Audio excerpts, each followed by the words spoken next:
বিশ্বাস করেন, আপনার রিজিকের মধ্যে যদি একটা টাকা হারাম থাকে, যতক্ষণ সেটাকে আপনি ত্যাগ না করছেন, আপনার ইবাদত কবুল হবে না। কোনো ক্ষমতা নাই এই হাদিসটাকে উল্টায় দেওয়ার।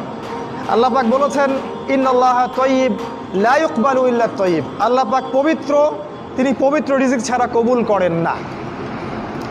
তিনজন ব্যক্তির দোয়া কবুল হয়, নবীজি বলেছেন।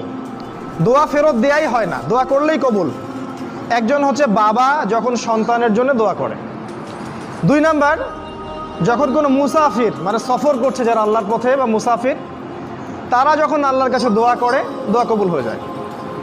আরেকটা দোয়া হলো মাজলুম, কারো উপর জুলুম করা হয়েছে, এই মাজলুম যখন জালেমের বিরুদ্ধে বদদোয়া করবে তখন দোয়া কবুল হয়ে যাবে। এই মুসাফিরের দোয়া কবুল হয়। একজন মুসাফির হাত তুলে আল্লাহকে বলছিল, আল্লাহ আমাকে এইটা দাও, আল্লাহ আমাকে ওইটা দাও। আর আমাদের নবীজি দেখে বললেন যে মুসাফিরের দোয়া কবুল হয়, কিন্তু এই ব্যক্তির দোয়া কেমন